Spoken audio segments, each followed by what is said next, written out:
London fog rolled up from the cobblestones, swallowing the lantern light outside Ashford House. Inside, 300 candles burned, and a man stood motionless by the terrace doors, as if he himself were a candle that had gone out long ago. 2 years, not a single dance, not a single smile. They called him the Ice Duke, but no one dared say it loud enough for him to hear. In the corner of the ballroom, a country girl gripped her silk fan until her knuckles went white. She had just been given a dare, a cruel little game from a circle of red-painted lips. The grandfather clock struck 9:47. Giggles slithered through the crowd like snakes through grass. A young serving girl dropped a silver tray. No one bent down to help her. The girl drew a breath. Her first step landed on the polished oak. The second. The third. 300 pairs of eyes turned. She reached out toward the man no one dared touch. The carriage hit another rut in the London road. Rosalind Hartley's sheet music scattered across the velvet seat. Again, she gathered the pages for the third time in an hour, smoothed the crinkled corners, tried not to think about how her father's ink-stained fingers had touched these same notes 6 years ago, before the fever took him, before everything changed. "You're fidgeting, dear." Aunt Philomena didn't look up from her embroidery. "It's unbecoming." Rosa stopped smoothing. "I'm not fidgeting. You've reorganized those sheets 4 times since we left Devon.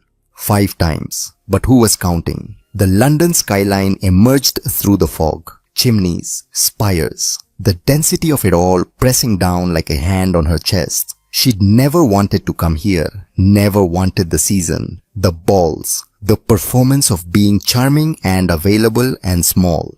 But the music school needed funding, and funding required patronage, and patronage required being seen. So here she was, 24 years old, practically ancient by society's ridiculous standards, traveling to London to smile at wealthy people who might deign to notice her piano playing long enough to write a check. "Remember," Aunt Phil said, needle point still moving in precise little stabs, "you're not here to find a husband. I know. You're here to secure donors for your school. Not little, not a project." But Rosa kept her mouth shut. 3 months, Aunt Phil continued. "We have exactly 1 season to make the right impressions, meet the right people. After that, my funds are exhausted and we return to Devon. 3 months to save everything she'd built. No pressure." The carriage stopped in front of a townhouse that probably cost more than her entire village. Rosa stepped down, smoothed her traveling dress. London smelled like coal smoke and horse manure and something else. Something metallic and desperate. Ambition maybe, or fear. She couldn't tell the difference anymore. Week 1 arrived with calling cards and confusion. Rosa sat in Aunt Phil's borrowed drawing room, stared at the silver tray piled with invitations. Lady Pemberton requests the honor. The Duchess of something or other cordially invites. Lord and Lady, whoever would be delighted. "These can't all be for me," Rosa said. Aunt Phil examined her teacup. "Your father had more connections than you realized. Before he chose Devon, before he chose music over ambition." There it was again. That edge in her aunt's voice when she mentioned Rosa's father. The disappointment that he'd walked away from society, married a village girl, raised children in the countryside, except he'd been happy, which was apparently unforgivable. "The Ashford Ball is tomorrow night," Aunt Phil said. "The Duke opens the season every year. You'll attend. You'll be charming. You'll play if asked. And if I'm not asked, then you'll be so charming, they'll regret not asking." Rosa picked up her teacup, wished it was something stronger. The Ashford ballroom glittered. That was the only word for it. Chandeliers dripping crystal. Candles multiplying light until the whole space seemed to pulse with it. Women in silks that probably cost more than Rosa's entire wardrobe. Men in black evening wear, so precisely tailored it looked like armor. And music. An orchestra playing Strauss with the kind of technical perfection that made Rosa's teeth ache. Perfect, precise, completely soulless. She stood near a pillar, tried to look comfortable, failed spectacularly. First time, Rosa turned, a young woman about her age, blonde, pretty in that effortless way that suggested generations of good breeding, smiling like they were already friends. Is it that obvious? Rosa asked. You're standing like you expect the floor to collapse. Fair. Lady Ginevra Hartwig. The blonde extended a gloved hand. Call me Nevra. Rosa shook her hand. Rosalind Hartley. Rosa. Hartley, from Devon. You've heard of me. My mother collects gossip like some women collect china. Nevra's smile turned knowing. She said Philomena Hartley was bringing her niece to London, that you play piano, that your father was somebody important before he chose the countryside. There it was, the word everyone was probably thinking, provincial. He didn't disappear, Rosa said, voice level, smile fixed. He chose a different life. Good for him. Nevra sounded sincere. Half the people in this room are choosing lives they hate. At least your father had the spine to walk away. Before Rosa could respond, 3 more young women materialized. All blonde, all perfect, all looking at Rosa like she was a specimen in a museum. Ladies, Nevra said, this is Rosa. She's new. Be nice. The tallest one laughed. It wasn't a kind sound. We're always nice. She circled Rosa slowly, assessing. Though I'm not sure nice is what she needs. More like advice. Clarissa. Nevra's voice held a warning. Clarissa ignored it. First season at 24. She made a sympathetic clicking sound with her tongue. Brave. Most girls have given up by then. Settled for country squires or clergymen. Rosa's fingers curled. Don't react. Don't give them the satisfaction. I'm not here for a husband, she said. Oh, Clarissa's eyebrows lifted. Then why come to London during the season, the shopping? The other girls giggled. Rosa kept her smile, kept her voice light. I'm here to meet potential donors for a music school I'm opening in Devon, for children whose families can't afford proper instruction. Silence. Then Clarissa laughed again. A charity project, how sweet. It's not charity, it's education. Same thing really. Not even close to the same thing. The air between them crystallized. Nevra stepped in. Ladies, I believe the dancing is about to start. Shouldn't you be positioning yourselves near eligible bachelors? The pack dispersed. But not before Clarissa leaned close to Rosa. Whispered. Word of advice, country mouse. Don't expect London to care about your little village school. We have real problems here. She glided away. Rosa's hands shook. She pressed them flat against her gown. Don't listen to her, Nevra said. Clarissa's threatened by anyone with an original thought. I'm fine. You're furious. True. I appreciate the defense, Rosa said. But I can handle mean girls. Nevra studied her, then smiled. I think we're going to be friends. Before Rosa could respond, Nevra grabbed her arm. Come on. If you want to meet donors, you need to actually talk to people. And I know everyone. She pulled Rosa into the crowd, introduced her to Lady this and Lord that. Rosa smiled, nodded, tried to remember names, failed mostly. But somewhere between the third introduction and the fourth, she noticed him. A man standing near the terrace doors, alone, tall, dark-haired, impeccably dressed in black evening wear that fit like it had been made for him, which it probably had. But it wasn't his clothes that caught her attention. It was the way he stood, like he was at his own funeral. People flowed around him. Conversations happened near him, but never with him. No one looked at him for more than a heartbeat before glancing away. Who is that? Rosa asked. Nevra followed her gaze, then inhaled sharply. That's the Duke of Ashford, the host, the very same. Why is he standing alone at his own ball? Nevra's expression shifted. Something complicated moved behind her eyes. Because that's what he does. Every ball, every event, stands there looking like he'd rather be anywhere else. Has anyone tried talking to him? Oh, people talk at him all the time. His mother parades eligible young ladies past him every season, but he never engages, never dances, never shows interest in anything or anyone. Rosa watched him. He wasn't looking at the party. He was looking past it, through it, at something in the darkness beyond the terrace that no one else could see. And suddenly Rosa recognized that expression. She'd seen it in her mirror often enough. Loneliness, wearing the mask of indifference. He's sad, she said. Nevra blinked. What? Not cold, not arrogant, sad. That's a generous interpretation. Maybe. But Rosa had spent years teaching music to children who'd learned to hide pain behind stillness. She knew what isolation looked like. Does he really never dance? Rosa asked. Not once in 2 years. Not since his father died and he inherited the title. 2 years. 2 years of standing alone in crowded rooms. 2 years of everyone looking away. That's horrible, Rosa said. Nevra shrugged. That's choice. He could engage if he wanted to. He's a duke. Everyone would fall over themselves for his attention. Would they though? Or would they just want the title? Rosa kept watching him. And as if he felt her gaze, the duke turned. Their eyes met across the ballroom for 1 moment. 2. Then he looked away, back to his darkness. Rosa, Nevra's voice held a warning. Whatever you're thinking, don't. I'm not thinking anything. Liar. She was thinking that someone should talk to him like he was human. That someone should see past the title to the person underneath. That, I dare you. Clarissa's voice cut through Rosa's thoughts. She turned. Clarissa and her pack had returned, all of them smiling.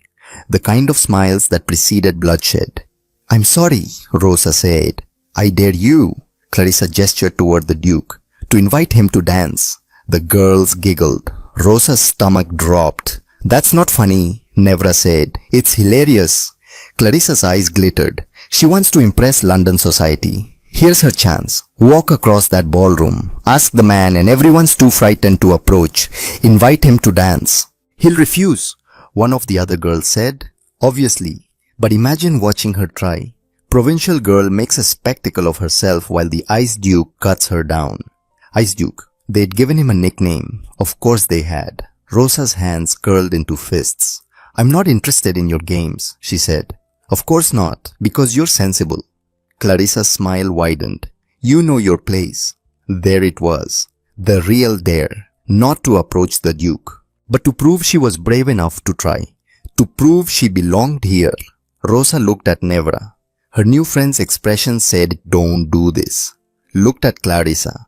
Her expression said, you won't. Looked at the Duke, still standing alone, still looking at nothing. And Rosa made a decision. Fine, she said. Clarissa's smile faltered. What? I'll do it. I'll invite him to dance. You're joking. Do I look like I'm joking? Silence. Then nervous laughter. This is going to be spectacular, one of the girls whispered. Rosa smoothed her gown, checked her posture, started walking. Each step across that ballroom felt like crossing a battlefield. Conversations paused as she passed. People noticed. Of course they noticed. A nobody approaching the Duke of Ashford. This would be discussed for weeks, either as a charming story about provincial courage, or a cautionary tale about knowing your place. Rosa kept walking. The Duke didn't turn, didn't acknowledge her approach at all. Just kept staring at the darkness beyond the terrace. With that terrible empty expression, she stopped 3 feet away, cleared her throat. Nothing. Excuse me, she said. He turned, slowly, like movement required immense effort. And up close, Rosa realized 2 things. First, he was younger than she thought, maybe 28, maybe 30, but the exhaustion in his face added years. Second, his eyes weren't cold. They were brown, deep brown, the kind of brown that held warmth if you looked long enough. Except right now they held nothing but surprise. I wonder, Rosa said, voice steady despite her racing heart, if you might honor me with the next dance. For a long moment, he simply stared at her, like she'd spoken in a language he didn't understand. Then, his gaze shifted past her shoulder, scanned the room. Rosa knew what he was seeing. The girls watching, the barely suppressed giggles. The dare written across Clarissa's smug face. When his attention returned to Rosa, something had changed. Not warmth exactly, but awareness. You're new, he said, not a question. I arrived last week, from Devon, and someone suggested you approach me. Heat flooded Rosa's cheeks. Yes, at least she was honest. His mouth did something that wasn't quite a smile. May I ask why you accepted this particular dare? Because I'm stupid. Because I let them goad me. Because no. The truth then. Because you looked lonely, Rosa said. And I know what that feels like. And I thought maybe for 5 minutes, neither of us had to feel it. His expression shifted. The nothing in his eyes becoming something, surprise maybe, or interest. I see, he said quietly. Then he did the last thing Rosa expected. He held out his hand, palm up, an invitation. I should warn you, he said. Dancing with me will make you the subject of considerable speculation. I think I already achieved that by walking over here. Fair point. Rosa placed her hand in his. His fingers closed around hers. Warm, steady, real. I'm Adrian, he said. Duke of Ashford, though I suspect you knew that. Rosalind Hartley, Rosa. And yes, I did. And you approached anyway. Apparently I make poor decisions under pressure. That almost smile again. He led her onto the dance floor. The orchestra, sensing the moment, began a waltz. Of course it was a waltz, because the universe had a sense of humor. Adrian positioned them correctly. One hand at her waist, the other holding hers. Proper distance maintained. But Rosa could feel the warmth of him anyway. Relax, he murmured. You look like you're expecting execution. I feel like I'm being executed. Everyone's staring. They're always staring. The trick is deciding whether you care. And do you care? His eyes met hers. Not anymore.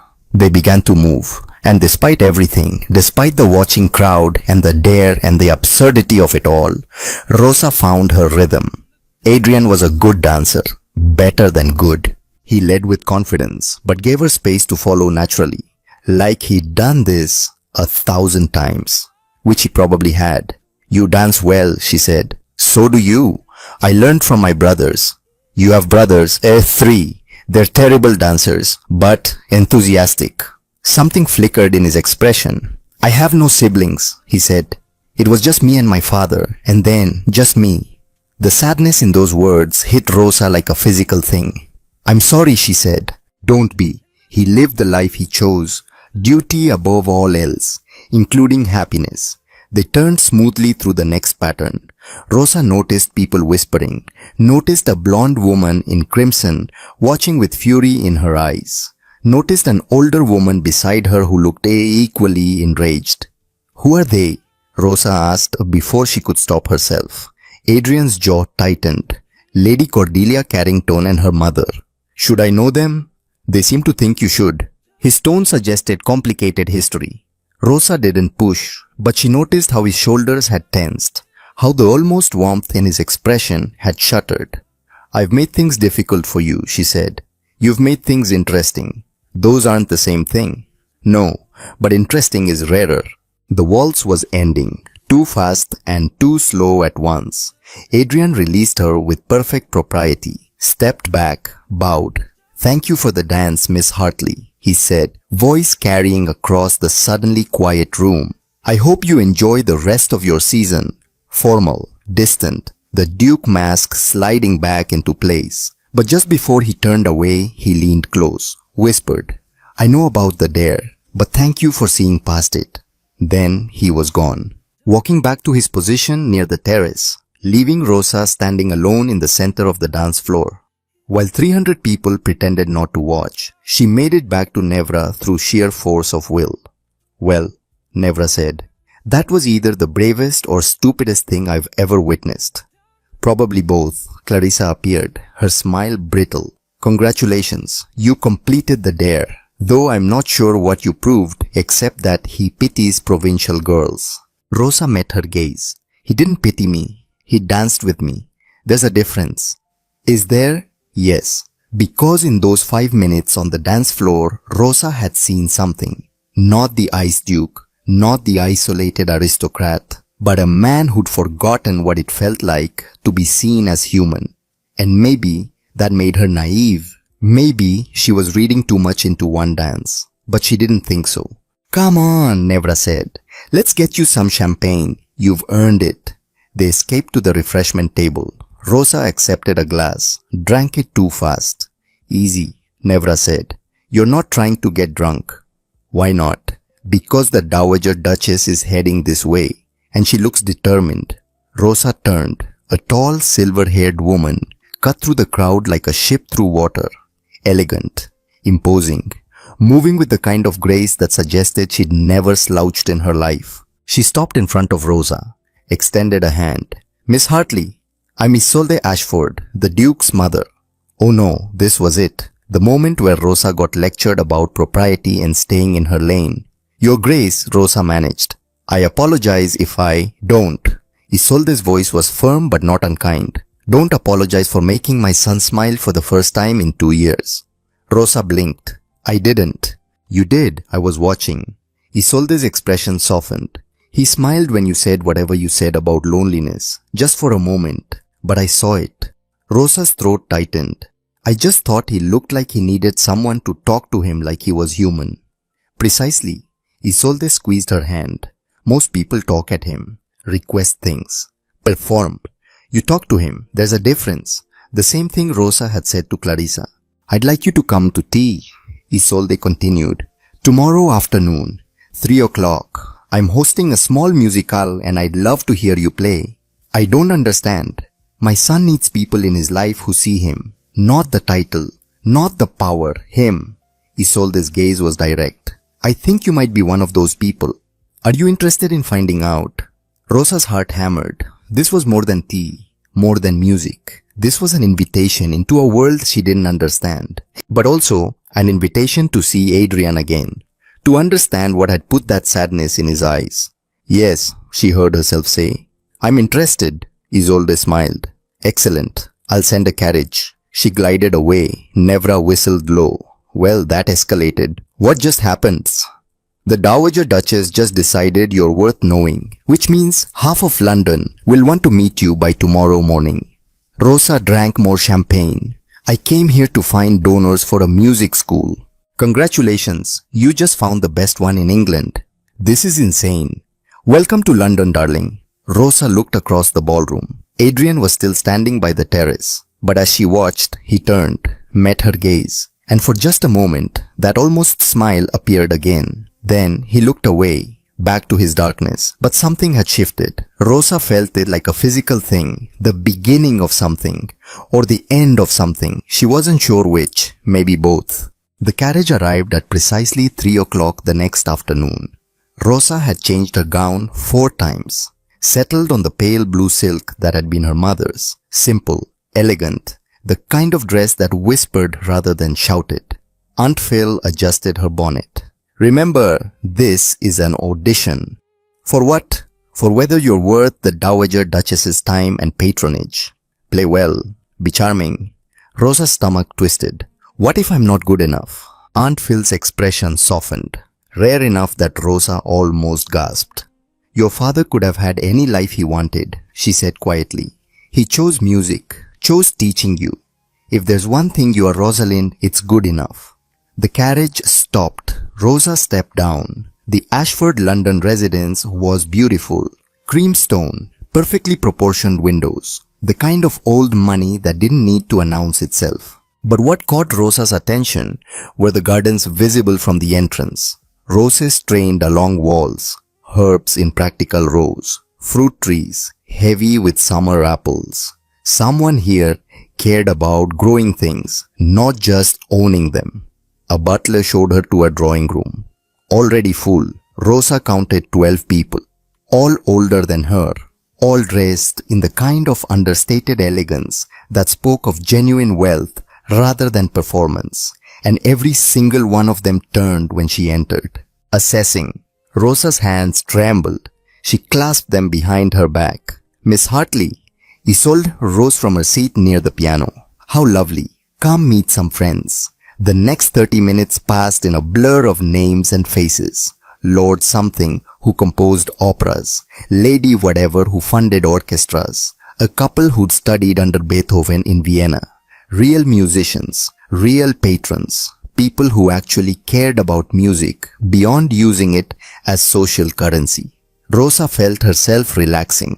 These were her people. "Would you play for us?" Isolde asked. Not a request, a test.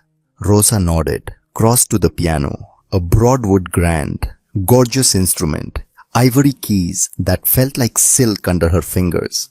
She'd brought music. Bach, technically complex, safe choice. But sitting there looking at those keys, Rosa changed her mind. She played from memory instead. A piece her father had written, never published, never performed outside their home in Devon. But it was the truest thing she knew. It started soft, almost hesitant, like dawn breaking slowly over hills, then built, layer upon layer of melody, weaving together. Her father had called it home, and Rosa poured everything into it. Every memory of teaching her brothers on the old pianoforte in their parlor. Every evening of music by candlelight after long days in the fields. Every moment of joy her father had chosen over ambition. When the final notes faded, silence held. Rosa's hands shook on the keys. Then applause. Not polite, not performative, real. Extraordinary, Isolde said. Voice thick with emotion. That was original composition. My father's. He was remarkable. He was. Rosa stood, found herself facing a room full of people looking at her with respect, not pity, not curiosity, respect. I'd like to discuss your school project, Lord Opera said. As would I, Lady Orchestra added. They swarmed her. Questions about curriculum, about funding needs, about expansion possibilities. Rosa answered as best she could. Her vision blurred. This was working. It was actually working. She was going to save the school, going to make her father's legacy mean something beyond memory. Rosa. She turned. Adrian stood in the doorway, still in riding clothes, hair windswept, looking younger than he had at the ball. More real. Your Grace, she managed. I didn't realize you were here. Your mother invited me. I know, she told me. He crossed the room. I wanted to apologize. For what? For last night. For being distant after our dance. You took a risk approaching me, and I repaid it with coldness. You were perfectly polite. Polite isn't the same as kind. True, they stood there, too close for propriety, not close enough. Walk with me, Adrian asked. The gardens are pleasant this time of day. Isolde appeared at Rosa's elbow. Go, she said. We old people need to gossip about you anyway. Might as well give us material. Rosa followed Adrian out, through French doors, onto a terrace, down steps into the most beautiful garden she'd ever seen. Not formal, not rigid, but alive. Wild roses climbing trellises, lavender buzzing with bees, vegetables growing beside flowers like equals. You did this, Rosa said, not a question. How did you know? Because it's personal, not designed to impress. Adrian smiled, a real smile this time. My father hated it, said a duke shouldn't have dirt under his fingernails. But my mother encouraged it after he died, said I needed something that was mine. It's beautiful. It's chaos, but it's my chaos. They walked in comfortable silence, past roses, past herbs, to a bench hidden between climbing jasmine.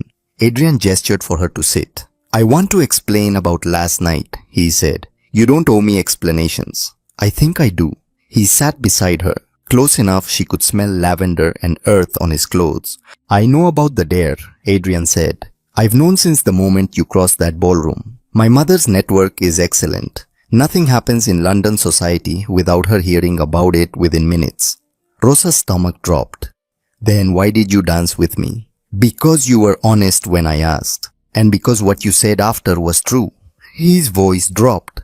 I am lonely. And for 5 minutes dancing with you I wasn't. Rosa's breath caught. But here's what I need you to understand, Adrian continued. I can't quote you. The words hit like a slap.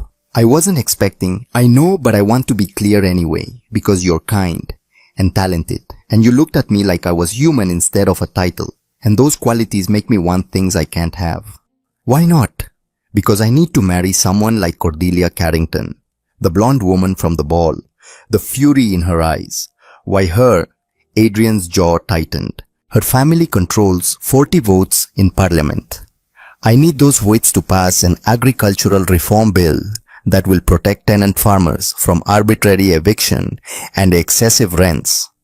Without those protections, thousands of families will lose their homes. So you have to marry her. Her father has made it clear the votes come with the marriage, not before. Rosa's hands curled. That's extortion. That's politics. It's disgusting. Yes, they sat in silence, Rosa's mind racing. This was why he stood alone, why he didn't engage, because he was trying not to want anything that would complicate the impossible choice ahead. I won't apologize for approaching you last night, she said finally. I wouldn't want you to. But I understand if you need me to keep my distance. Adrian turned to face her, his expression unguarded for the first time. Here's the thing, Rosa. I should want you to keep your distance. I should be relieved you're willing to make this easy. But I'm not. What are you saying? I'm saying my father spent his entire life choosing duty over happiness. And he died respected but miserable, surrounded by people who valued his title but never knew him. Adrian's voice roughened. I watched him become a shell, and I swore I wouldn't follow that path. But the bill matters. Those families matter. I'm not denying that. He took her hand. But you matter too. And maybe that makes me selfish. Maybe it makes me a terrible duke. But I can't stop thinking about you. Rosa's heart hammered. What are you asking? I'm asking if you'll let me try to find another way, to build a coalition that doesn't require selling myself to the Carringtons. It might not work, probably won't work, but I want to try. Why? Because you dared to invite me to dance when no one else would. And that kind of courage deserves more than me giving up before trying. Rosa looked at their joined hands. This was dangerous. She'd come to London for funding, not romance, not complications. But here she was, being asked to risk everything for a man she'd known for less than 24 hours. A duke who might break both their hearts. It was stupid, reckless, exactly the kind of thing her father would have done. Okay, she whispered. Adrian's eyes widened. Okay, let's try. Let's see if there's another way. You understand this might end badly. Most things worth doing might end badly. He laughed, soft and surprised. My mother was right about you. What did she say? That you were either very brave or very foolish. Can't I be both? I hope so, because what I'm about to do is definitely both. He kissed her, soft, careful, like she might break.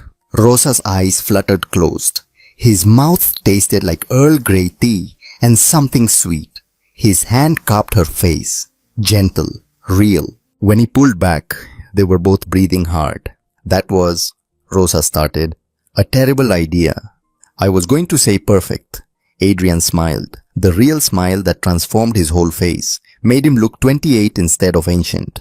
We should go back inside, he said, before the gossips notice we've been gone too long. Is it already too late for that? Probably.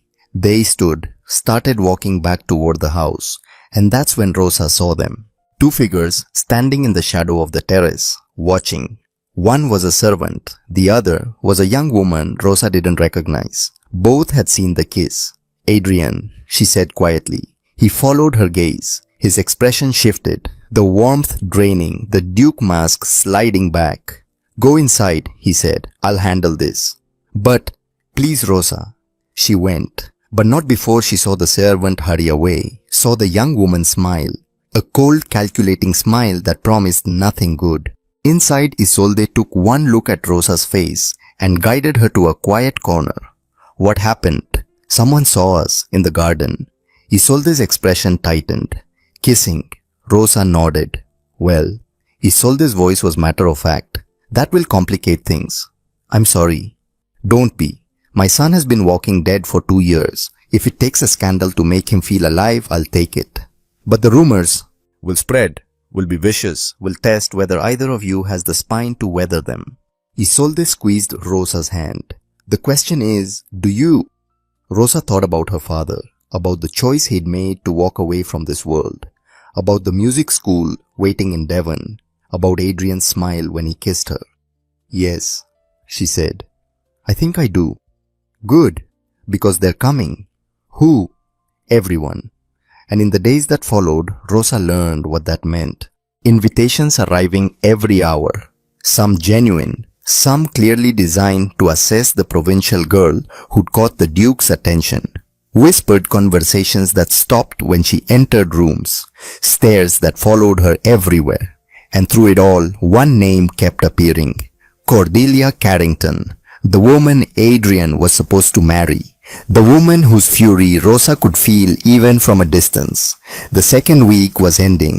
The third week was beginning. And Rosa had the distinct feeling the real battle hadn't even started yet. But she'd made her choice. She'd chosen to try, to dare, to see if love and duty really were enemies. Or if there might be a third option no one had considered yet. The kind of option her father would have approved of. The kind that required courage and maybe a little foolishness, but mostly courage.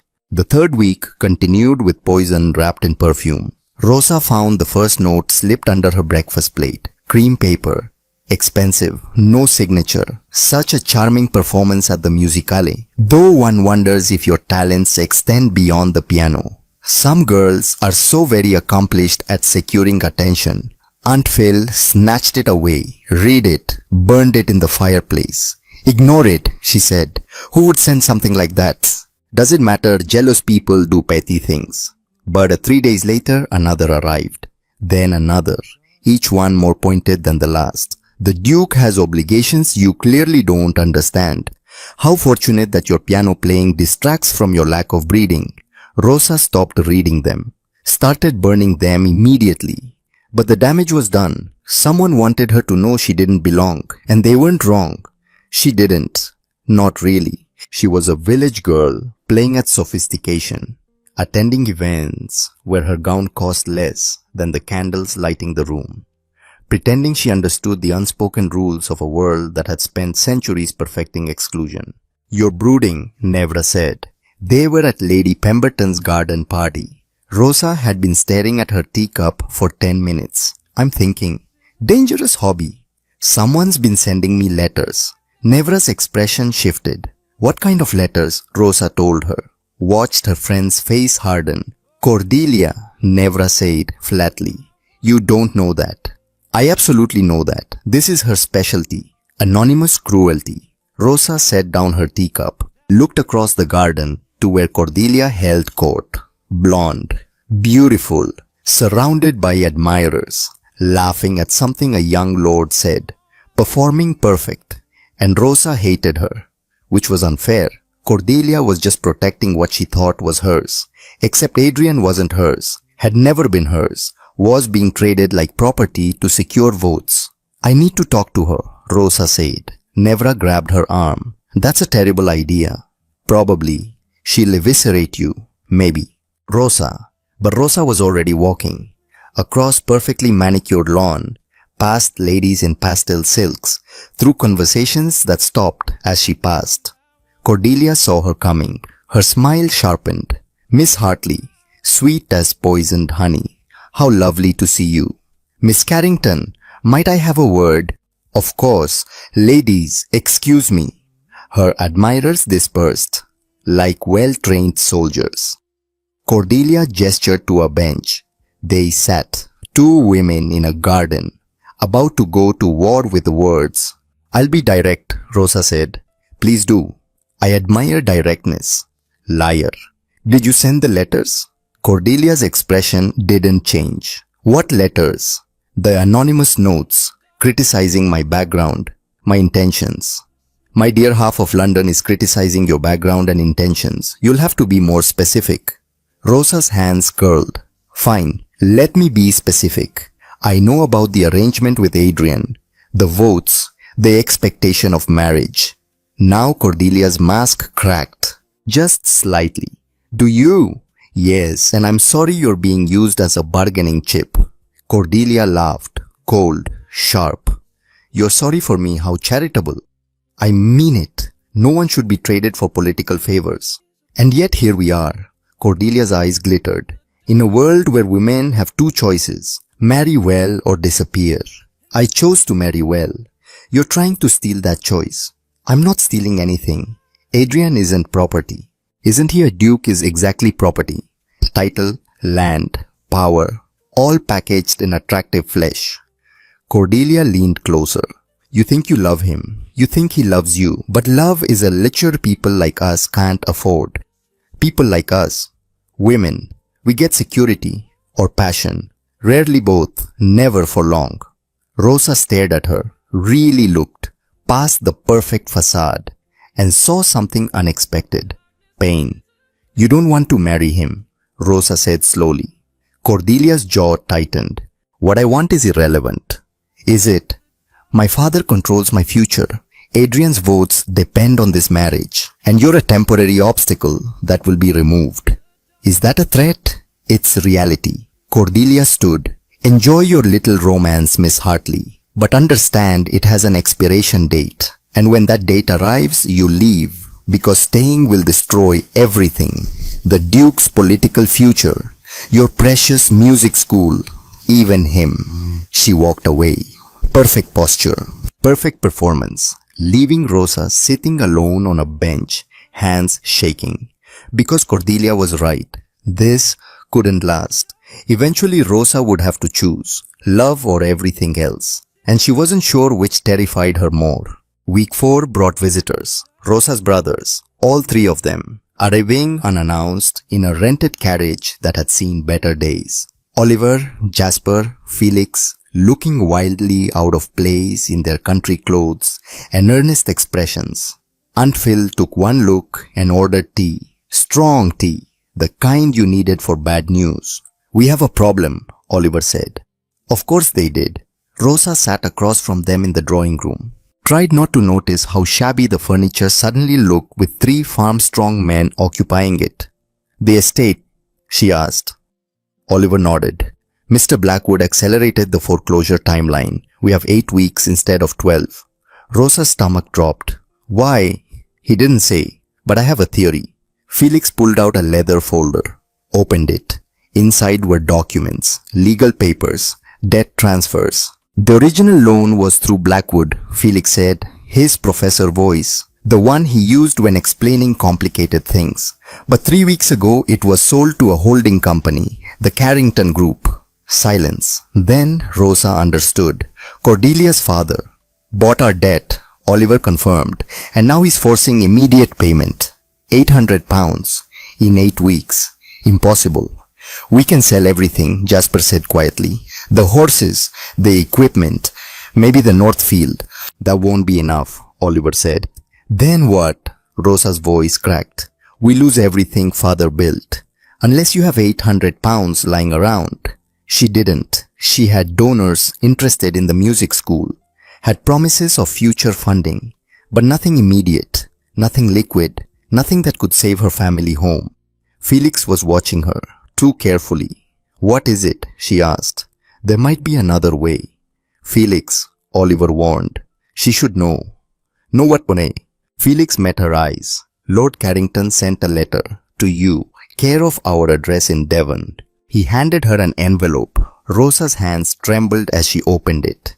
The letter was brief, businesslike, and devastating. Miss Hartley, I understand your family faces financial difficulties. I'm prepared to forgive the debt entirely. £800 cleared. Your estate secured. In exchange, you will withdraw from London society immediately. Cease all contact with the Duke of Ashford. Return to Devon and remain there. You have 1 week to decide. I trust you'll make the sensible choice. Lord Carrington. Rosa read it twice, 3 times. The words didn't change. He's blackmailing you, Jasper said. He's offering a solution, Oliver corrected. It's the same thing. Rosa set down the letter, looked at her brothers. Oliver 26, responsible, carrying the weight of the estate since their father died. Jasper 22, artistic, still believing the world could be kind. Felix 20, brilliant, already seeing 3 steps ahead. They'd come to London to give her a choice, family or love, security or passion. Everything Cordelia said women couldn't have together. What do you want me to do? She asked. Oliver hesitated. It's your life, Rosa. It's our home. You didn't create this debt, father did. You shouldn't have to sacrifice your happiness for his mistakes. But you would lose everything. We'd survive. We'd find another way. Would they though? Without the estate, Oliver had no income, no prospects. Jasper's art required space and materials they couldn't afford elsewhere. Felix's law studies that depended on the quarterly rents. This wasn't just about her. It never had been. I need time, she said. You have a week, Felix reminded her. 7 days. To choose between destroying her family and destroying her heart. Perfect. That night Rosa couldn't sleep. She sat at the piano in Aunt Phil's music room. Didn't play. Just stared at the keys. Thinking about her father. About the choices he'd made. Leaving London. Leaving opportunity. Choosing happiness over ambition. But he'd been able to choose because he had money. Had security. Had the luxury of walking away. Rosa didn't have that luxury. Her choices affected people. Oliver, Jasper, Felix, the students she hoped to teach, even Adrian, because staying meant destroying his political future. Those farmers who needed the agricultural reform bill, the protection from eviction, the security she was about to take from her own brothers. How was that fair? You're thinking too loud. Rosa turned. Aunt Phil stood in the doorway, wrapped in a dressing gown, looking older than usual. I can't sleep, Rosa said. Neither can I. Your brothers snore. Despite everything, Rosa smiled. Aunt Phil sat beside her on the piano bench. Play something, she said. I don't feel like it. Play anyway. Rosa's fingers found the keys, started the piece her father had written, the one called Home, but halfway through her hands faltered, stopped. I don't know what to do, she whispered. Aunt Phil was quiet for a long moment. Do you love him? She finally asked. Who? Don't be obtuse. The Duke. Did she? They'd known each other 3 weeks, danced once, kissed once, exchanged maybe a dozen conversations. But yes, somehow yes. I think so, Rosa said. Then fight for him. What about the boys? They're men, not boys, and they'll survive. They'll lose everything. They'll lose property. There's a difference. Rosa looked at her aunt, really looked. You think I should stay? I think you should choose what you can live with. Aunt Phil's voice softened. I watched my brother walk away from this world. Everyone said he was a fool, throwing away opportunity for some village girl and music lessons. He was happy. He was, but he also had options, money, education, the ability to build something new. She took Rosa's hand. You have talent, you have courage, but you don't have safety. And choosing love without safety is gambling with everyone's future. So you think I should take the deal? I think you should understand what you're choosing and what it costs. Rosa's throat tightened. I came to London to save the school. I know. To honor father's legacy. I know.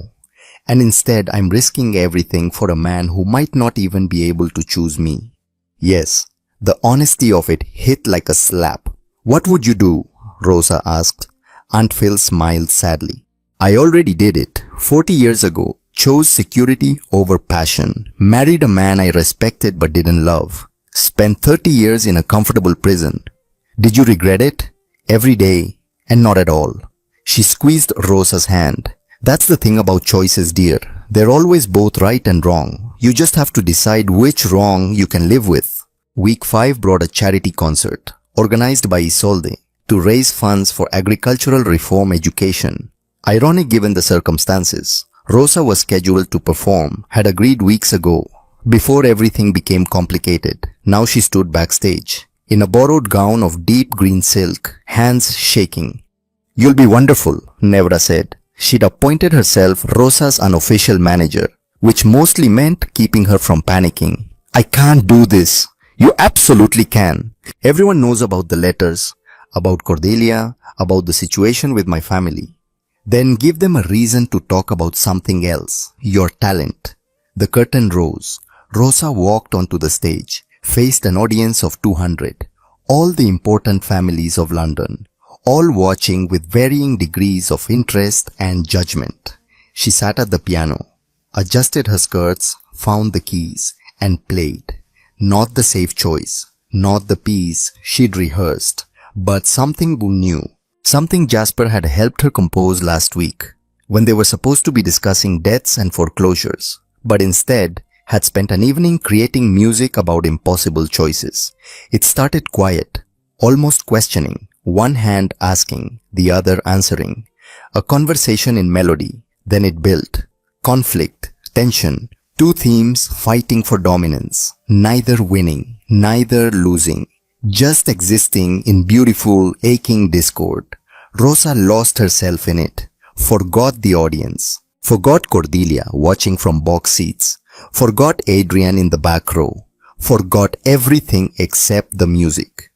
This was why she'd come to London, not for romance, not for social climbing, but for this, the ability to share something true in a world built on performance. The final notes faded. Silence held. One beat. Two. Then applause. Real applause. Not polite. Not obligatory. Genuine. Rosa stood, curtsied, tried to breathe. As she left the stage, she saw Cordelia, standing in the corridor, alone. Their eyes met, and for just a moment, Rosa saw something in Cordelia's expression. Not hatred, not victory, but something that looked almost like respect. "That was beautiful," Cordelia said quietly. Rosa stopped. "Thank you. I meant it. Whatever else is between us, you have real talent. But talent doesn't pay debts." Cordelia's mask slipped, just slightly. "I know my father bought your family's loan.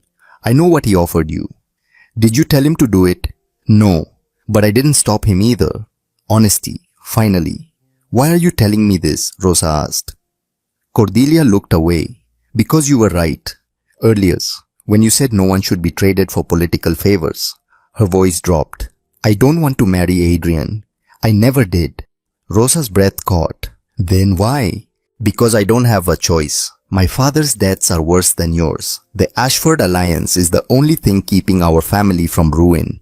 So we're both trapped." Yes, they stood in silence. Two women, both caught in systems designed by men who'd never asked what they wanted.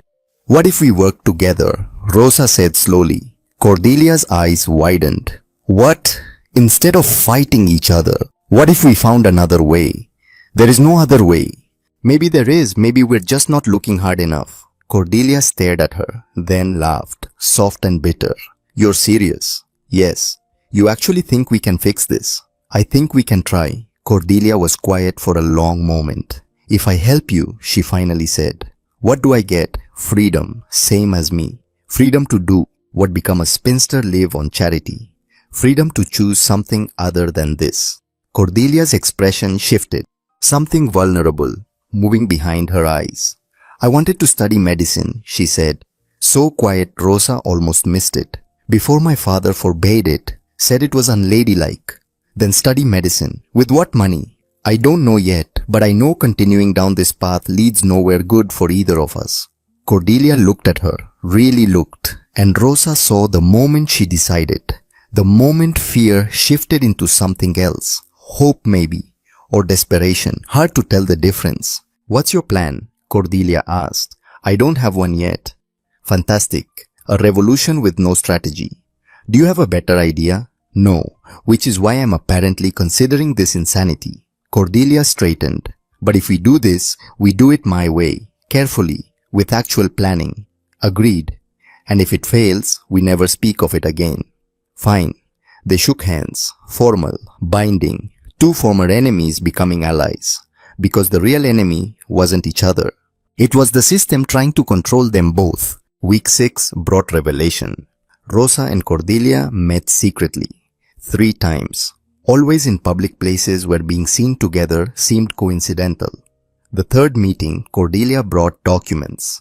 "My father's financial records," she said. "I stole them from his study." "Is that safe?"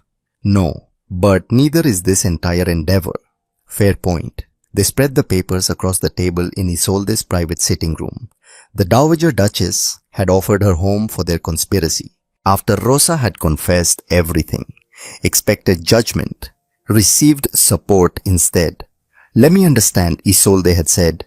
"You want to expose Lord Carrington's financial improprieties to free both yourself and his daughter from impossible situations." "Yes. While also building an alternative coalition for my son's agricultural reform bill." "Yes. And you have no actual plan for how to accomplish any of this." "Correct." Isolde had smiled. Finally, something interesting. Now they worked. Rosa, Cordelia, Isolde, three women hunched over financial documents, looking for leverage, finding it. Here, Felix said. He had joined them after Rosa had confessed the family situation, brought his legal training to bear. Carrington Group purchased the Ashford Tenant Farms water rights in 1815, but the deeds show they never actually paid. Fraud, Isolde asked. Possibly, if we can prove it. How? Original contracts, payment records, witnesses. That could take months. We don't have months, Rosa said. We have 2 weeks. Lord Carrington's deadline. Tick, tick, tick. Then we need to force his hand, Cordelia said. Everyone looked at her. How? Rosa asked. The Agricultural Committee meets in 10 days. My father presents his position. Adrian presents his. The vote happens there, Isolde confirmed. So we present our evidence publicly. Force the committee to investigate before voting. That will destroy your father, Rosa said carefully. Cordelia's jaw tightened. He destroyed my future the moment he decided I was a bargaining chip. I'm simply returning the favor. There was steel in her voice, and pain, but also determination. Are you certain? Isolde asked gently. No, but I'm doing it anyway. Week 7 arrived with disaster. Not from Carrington, from somewhere else entirely. Rosa received a package, delivered by special messenger. Inside were sketches, drawings, detailed, accurate, damning, showing her entering the Ashford residence, at night, alone, with dates, times, witness signatures, all fabricated but convincing. And attached was a note. These go to the scandal sheets tomorrow unless you withdraw from society immediately. Rosa's hands shook. This wasn't Carrington's style. Too crude, too desperate. Let me see. Adrian's voice. He'd arrived for their daily meeting, their attempts at building alternative coalition support. Now he stood reading the note, his expression darkening with each word. Marcus Webb, he said flatly. Who? Carrington's secretary. This is his handwriting. You're certain? I've received enough correspondence from him to know. Adrian crumpled the note. I'm going to destroy him. No. Rosa grabbed his arm. That's what they want, you acting rashly, proving you're compromised. They're attacking you. They're testing us to see if we'll panic. Rosa, we stick to the plan. 10 days until the committee meeting. We expose everything there. And in the meantime, they destroy your reputation. Let them try. But her voice wavered because this was different. This wasn't anonymous letters. This was evidence. Fake evidence, but evidence nonetheless. And once it hit the scandal sheets, truth wouldn't matter. Only perception.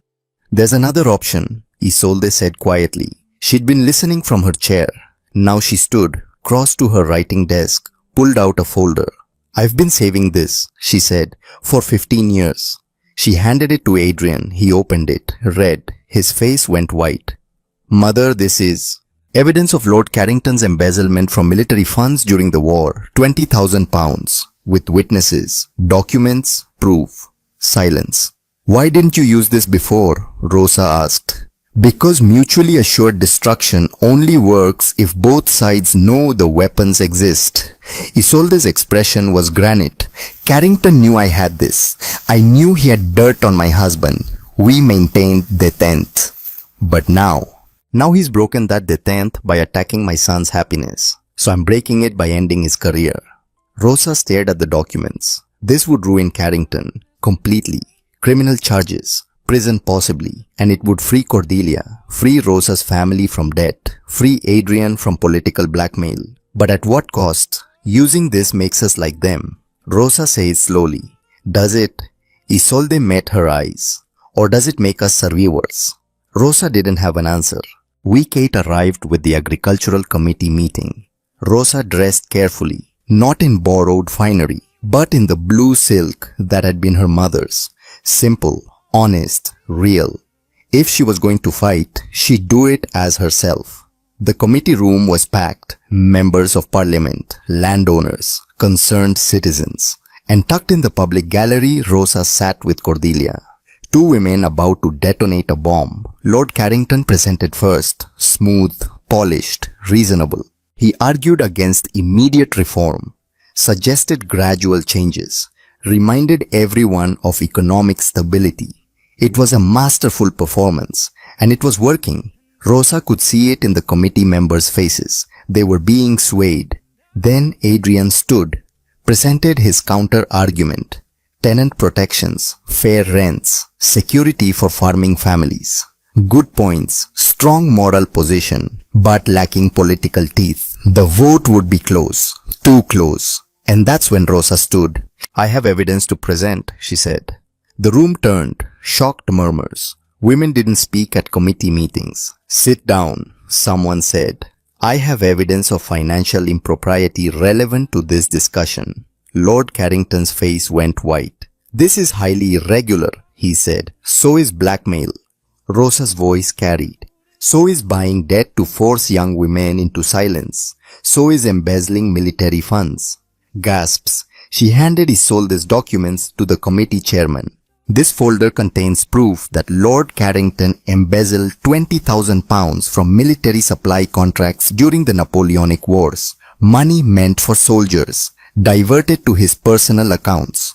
Chaos erupted. Carrington surged to his feet. "This is slander. It's documentation, witness statements, bank records. You can't prove." "I just did." The chairman opened the folder, read. His expression darkened. "Lord Carrington, you'll need to answer these allegations. This is a farce. These are serious charges." Carrington looked around, saw his allies backing away, saw his power crumbling, and his face twisted into something ugly.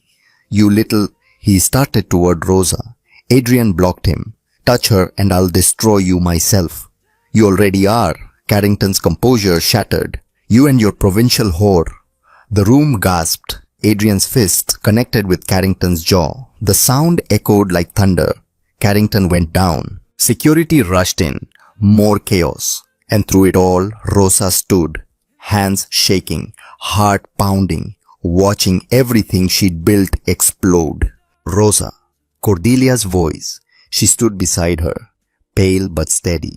"We did it," she said. "Did we?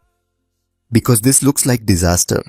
It looks like revolution." The chairman was calling for order, demanding statements, ordering Carrington's arrest, actually arrest. Rosa watched him being led away, shouting, protesting, destroyed, and she felt nothing. Not victory, not vindication, just exhaustion. "Come on," Cordelia said. "Let's get out of here." They fled, through corridors, downstairs, out into London streets, kept walking until they found a park, sat on a bench, two men who just changed everything. "My father will go to prison," Cordelia said. "I know. My family will be ruined. I know. And I don't care." She laughed, borderline hysterical. "I should care. He's my father, but I don't." Rosa took her hand. "You're free now." "Am I? Or am I just differently trapped?" "I don't know." They sat in silence, watching pigeons, listening to distant city sounds. "What happens now?" Cordelia finally asked. "I have no idea." "Good. I was worried you had a plan." Rosa smiled despite everything. "You know what's funny?" she said. "What when I came to London to save a music school, to honor my father's legacy, and instead you started a political scandal. Instead I learned that sometimes the right choice looks like the wrong one." Cordelia squeezed her hand. "We should probably go back, face whatever comes next." Probably. But they sat a while longer. Two women, free and terrified, victorious and lost, everything and nothing resolved. Because the real work wasn't exposing Carrington. It was figuring out how to build something new from the rubble. And Rosa had no idea how to do that. But she'd try, same as always. Because giving up wasn't an option, not anymore.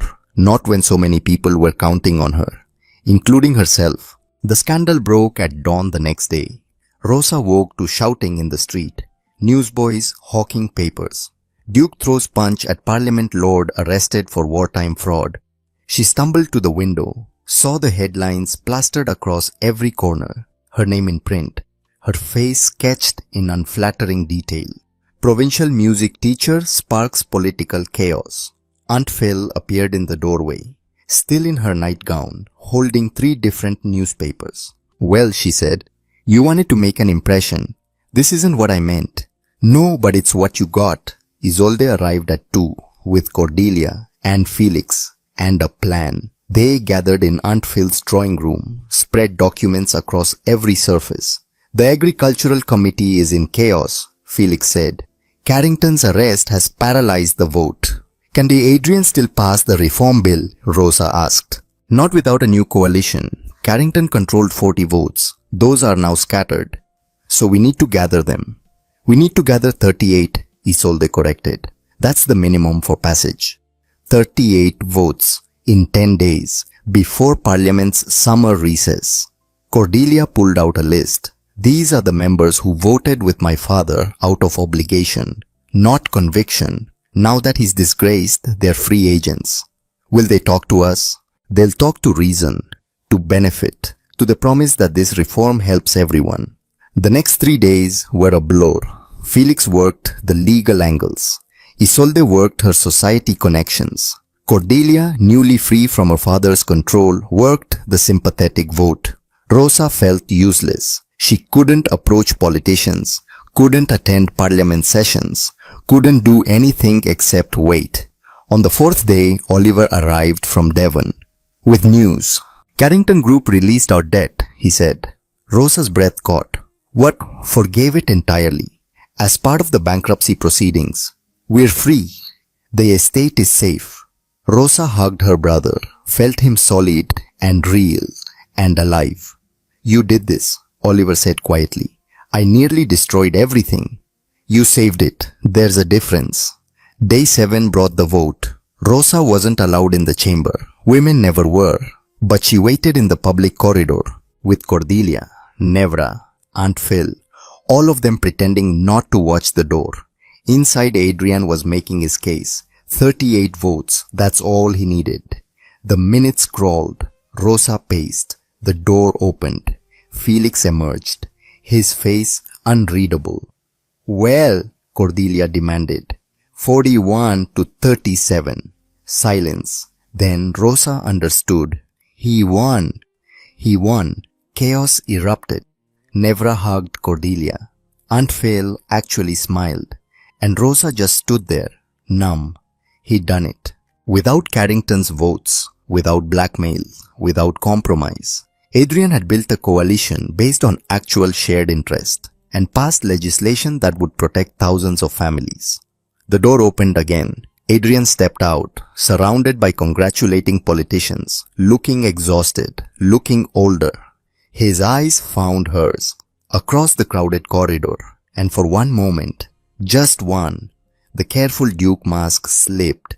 She saw relief, saw gratitude, saw something that might have been love. Then someone else demanded his attention, and the moment broke. That night, Rosa packed, slowly, methodically, folding gowns she'd probably never wear again, wrapping the sheet music that had started everything, preparing to return to Devon, to her brothers, to a life that made sense. There was a knock. Come in. Nevra entered, carrying wine. You're leaving, she said, tomorrow morning. Without saying goodbye to him. I sent a note. That's not the same. It's all I have. Nevra poured wine. They drank in silence. For what it's worth, Nevra finally said, I think you're making a mistake. Leaving, giving up. I'm not giving up. I'm being realistic. You're being afraid. The words stung because they were true. Rosa was terrified of staying and being destroyed, of loving someone who lived in a different world, of risking everything again and losing. What would you do? She asked. Me, I'd storm Parliament, demand he choose, make a scene. Despite everything, Rosa smiled. That sounds exhausting. Love usually is. Who said anything about love? Nevra just looked at her, and Rosa's defenses crumbled. I do love him, she whispered. That's the problem.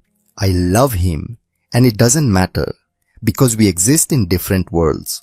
So build a bridge. How? I don't know, but you're the woman who stood up in Parliament, who exposed a corrupt lord, who changed actual laws. Nevra gripped her hands. If anyone can figure out how to bridge worlds, it's you. What if I can't? Then you can't, but at least you tried. There it was again, that terrible choice. Safety or risk, certainty or possibility, running or staying. Rosa looked at her packed bags, at the life she was choosing, quiet, safe, predictable, everything her father had walked away from. I need to think, she said. Think fast, your carriage leaves at dawn. Rosa didn't sleep. She sat at the piano instead, playing quietly so she wouldn't wake the house. Working through the piece Jasper had helped her compose, the one about impossible choices, and somewhere around 3 in the morning, she understood. The music wasn't about choosing, it was about holding space for both, for discord and harmony, for conflict and resolution, for two themes that seemed incompatible, finding a way to coexist. Maybe that was the answer, not choosing between worlds, but creating something new that honored both. She didn't know how, didn't have a plan, but she had courage, the same courage that had made her accept a dare, that had made her stand in parliament, that had made her fight when fighting seemed impossible. Maybe it was enough. The door opened. Rosa turned.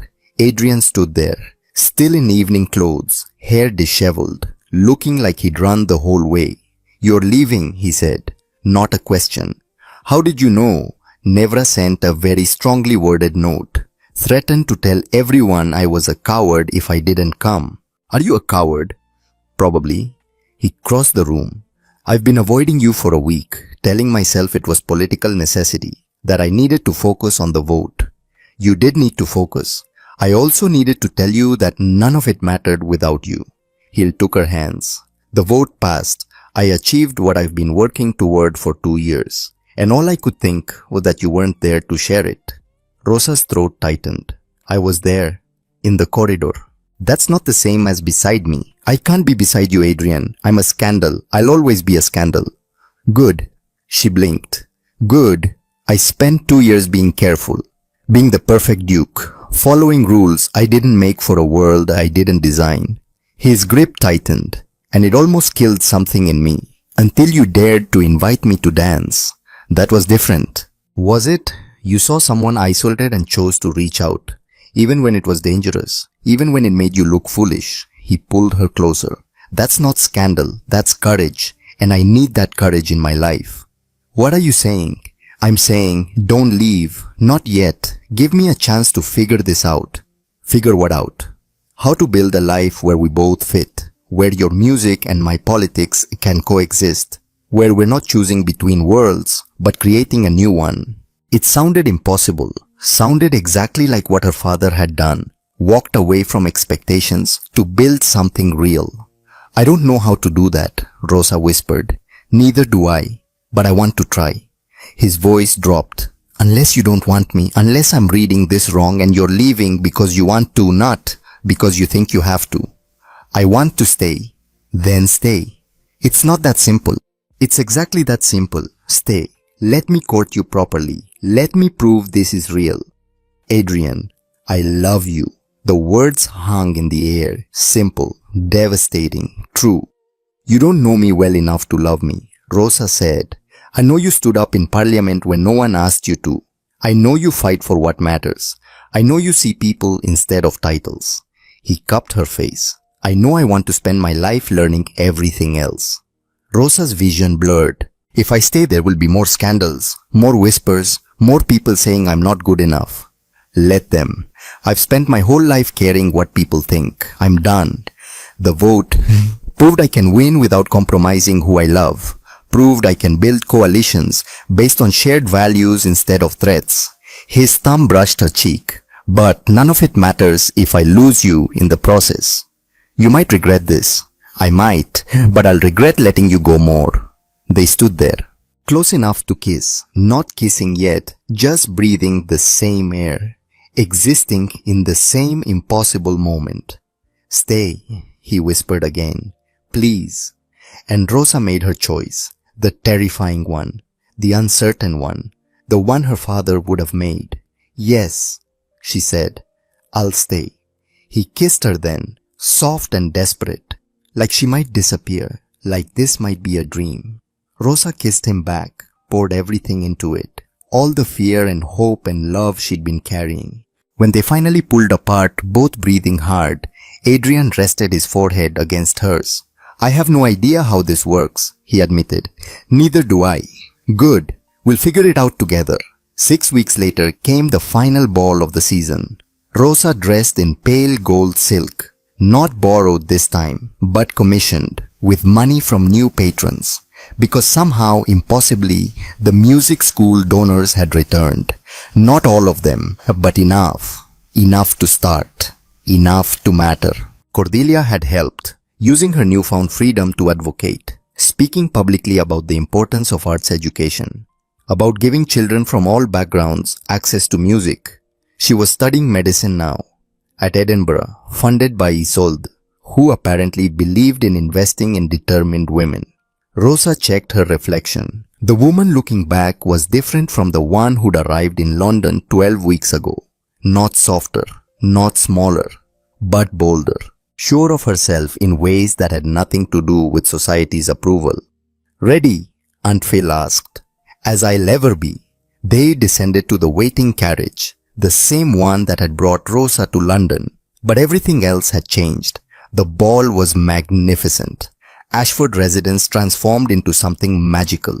Candles, flowers, music from an orchestra that actually had soul this time. Rosa entered, no longer afraid of the stairs. Just lifted her chin, met their gazes. Dared them to look away first. Adrian stood near the terrace doors, not isolated this time, but surrounded by political allies who'd become genuine friends, by tenant farmers he'd invited to celebrate, by people who believed reform was possible. He saw her, excused himself, crossed the ballroom, everyone watching, everyone always watching.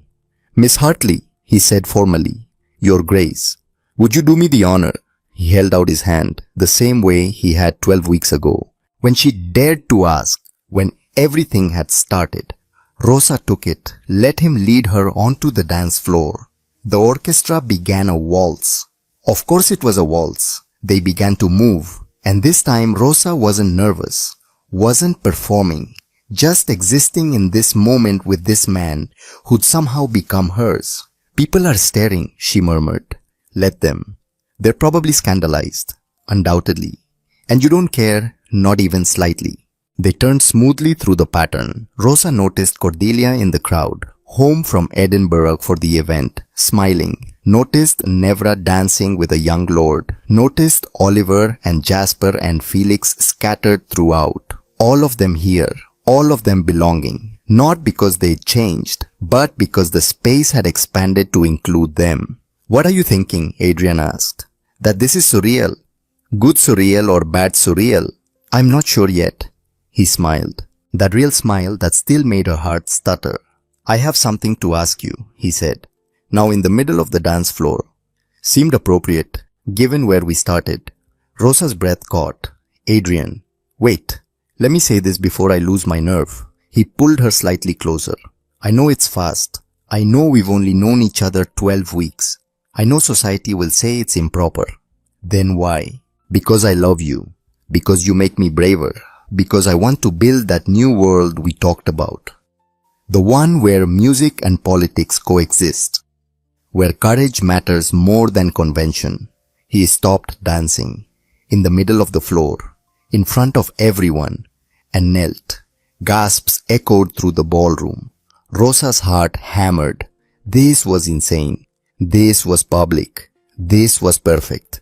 Rosalind Hartley. His voice carried. Clear. Certain. You dared to approach me when no one else would. Dared to see past my title to the person underneath.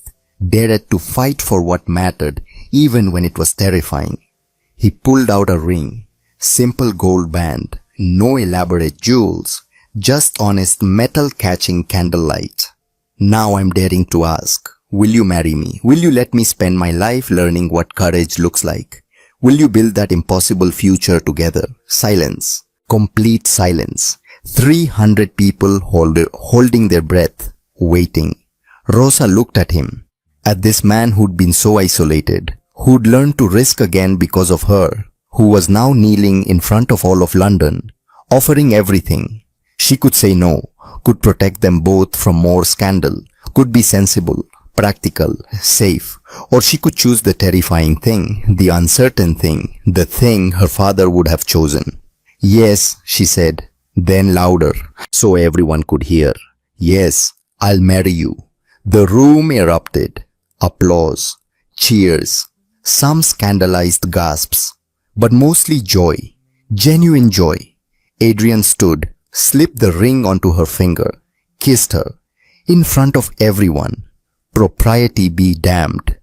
When they finally pulled apart, both grinning Isolde appeared, tears streaming down her face.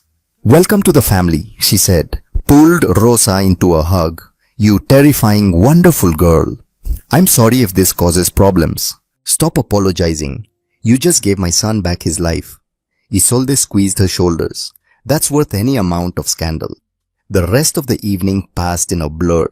Congratulations, well wishes. Rosa played piano at Adrian's request. Not a performance.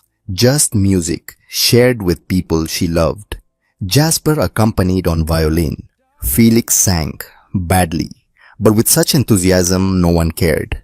Cordelia toasted them with champagne. To impossible futures, she said, and the people brave enough to build them. They drank, they danced, they celebrated. Not perfection, but possibility. And as midnight approached, Rosa found herself on the terrace, looking at stars over London. Adrian joined her, wrapped his arms around her waist. Regrets? He asked. Not yet. Ask me again in 50 years. Deal. They stood in comfortable silence. What happens now? Rosa asked. Now we figure it out, day by day. That's not very specific. No, but it's honest. Fair enough. The music school opens next month, Rosa said, in Devon. I know. I'll need to be there, to teach, to run it. Then we'll split time. London when Parliament's in session, Devon when it's not. Society will hate that. Society hates most things worth doing. Also fair. What about your work? Rosa asked. What about it? The next bill, the next reform. I'll keep fighting, but not alone. He turned her to face him. You proved something important in that committee room. That outsiders asking uncomfortable questions can change systems. I want that voice in my work. Your voice. I don't know anything about politics. You know about people. About what matters. That's more valuable than political strategy. Rosa wasn't sure about that, but she'd try. Because trying was what they did now. Together. I love you, she said. I love you too. They kissed under London stars. Two people who dared, who'd risked, who'd chosen the uncertain path and found something real. 7 months later, Rosa stood in the Devon schoolhouse, watching 15 children learn piano. Some talented, some struggling, all trying. Jasper taught violin in the next room. Oliver managed the books. Felix handled legal issues. It was chaotic, underfunded, absolutely perfect. The door opened. Adrian walked in. Fresh from London, from parliamentary sessions, from the work that mattered. He kissed her hello. Watch the students. They're getting better, he said, slowly. But yes, one little girl, maybe 8, played a simple melody. Hesitant, uncertain, but beautiful in its honesty. That's Lily, Rosa said. Farmer's daughter. Never touched a piano before 2 months ago. She's talented. She's brave. Keeps trying even when it's hard. Like someone else Adrian knew. He squeezed Rosa's hand. Parliament's in recess for 3 weeks. I know. I thought maybe we could use the time to visit Cordelia. In Edinburgh, she's presenting her first medical paper. On what? Childhood nutrition in impoverished communities. Of course she was. Still fighting, still changing systems. We should definitely go, Rosa said. Good, because I already told her we would. Rosa laughed, turned into his arms. Her husband, still strange to think, still wonderful. Thank you, she said. For what? For daring back, when I dared first. Adrian smiled, the real smile that transformed his whole face. Best decision I ever made. They stood there, surrounded by imperfect music from imperfect students, building imperfect lives, choosing each other day by day, dare by dare.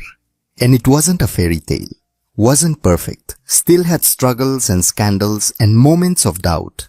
But it was real, built on courage instead of convention, on love instead of obligation, on the belief that impossible things became possible.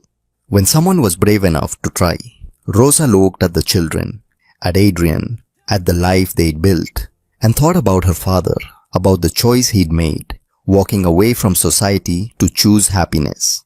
She thought she understood, but she hadn't, not really, not until now. Because courage wasn't walking away, it was staying and fighting to change what needed changing. It was daring to believe different was possible. It was building bridges instead of burning them.